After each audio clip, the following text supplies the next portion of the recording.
Siamo sull'isola della Certosa, qui a mezzo chilometro in linea d'acqua da Piazza San Marco. Presso i cantieri Vento di Venezia si riparano e si costruiscono le barche della migliore tradizione veneziana. Accanto a me Silvia Scaramuzza. Silvia, qual è il suo lavoro? Io sono carpentiere in legno e spero di diventare presto maestro d'ascia. Cioè? Di avere l'abilitazione per costruire e riparare barche in legno. Quindi qui niente vetroresina. Principalmente legno, però purtroppo si riparano anche le barche in vetroresina.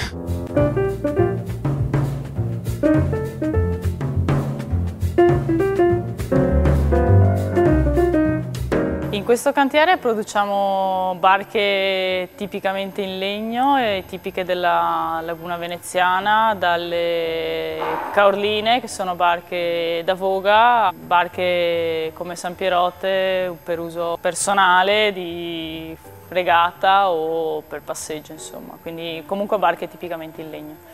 Io ho costruito delle caorline, riparato molti barchini, classico cofano veneziano. Cioè vedere magari le foto della barca all'inizio e vedere il lavoro finale ti dà soddisfazione.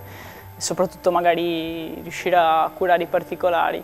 E nella costruzione, appunto, da un pezzo di legno, una tavola dritta, si arriva a costruire in modo quasi impossibile, perché comunque si riescono a fare delle curve, delle cose che magari uno che non è del mestiere non capisce come si fanno ed è bello vederle, insomma, poi alla fine.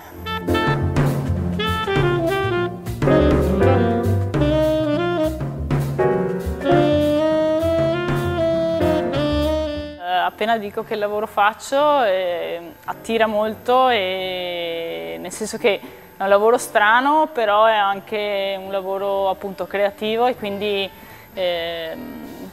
comunque la gente si complimenta. Per me non lo so, io ormai lo vedo normale, quindi.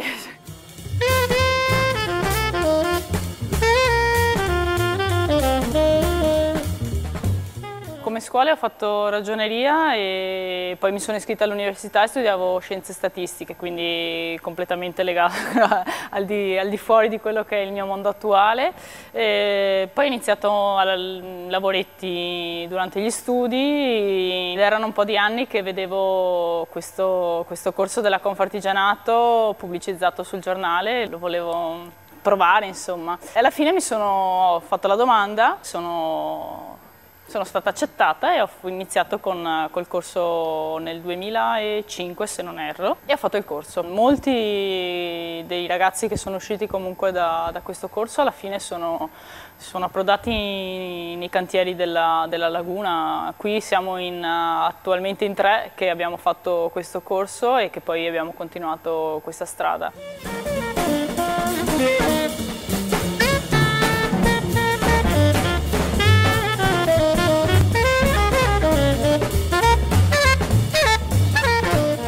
Noi siamo impegnati da 7 anni in un'attività formativa. Noi facciamo un corso di formazione dove selezioniamo ogni anno tra 100 ragazzi, ne selezioniamo 12 o 13 per avviarli a questo tipo di attività. Il corso di formazione non è sufficiente, è un'attività di indirizzo, non è certamente sufficiente per preparare a un mestiere che necessita di anni e anni di praticantato proprio sul campo, però si può già mettere in evidenza chi ha proprio l'inclinazione, chi ha la possibilità di avvicinarsi a questo tipo di attività.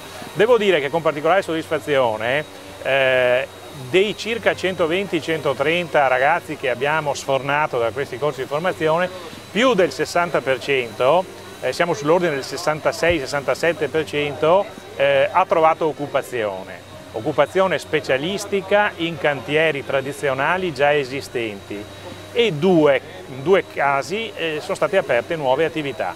Un nuovo cantiere a Venezia non veniva aperto da una ventina d'anni. Finito lo stage, volevo provare a cambiare, non rimanere legata a una singola costruzione, e sono approdata a Vento di Venezia. Il progetto Vento di Venezia consiste nella realizzazione di un polo nautico dedicato ai servizi per la nautica da diporto, che si basa sulla riqualificazione dell'isola della Certosa, e attraverso un partenariato pubblico-privato con l'amministrazione comunale si prefigge di riqualificare integralmente i 24 ettari dell'isola e realizzare il parco urbano a cui è dedicato questa parte della città. La nautica in generale è proprio il cuore dell'intera iniziativa. Le maestranze artigianali sono alla base dei servizi per la nautica e soprattutto la poliedricità di queste è ravvisabile nell'intero progetto, dai carpentieri ai maestri d'ascia, gli elettricisti, i meccanici, i tappezzieri, i velai. Fanno parte delle 50 persone che oggi lavorano all'isola della Certosa e che ne costituiscono il cuore produttivo.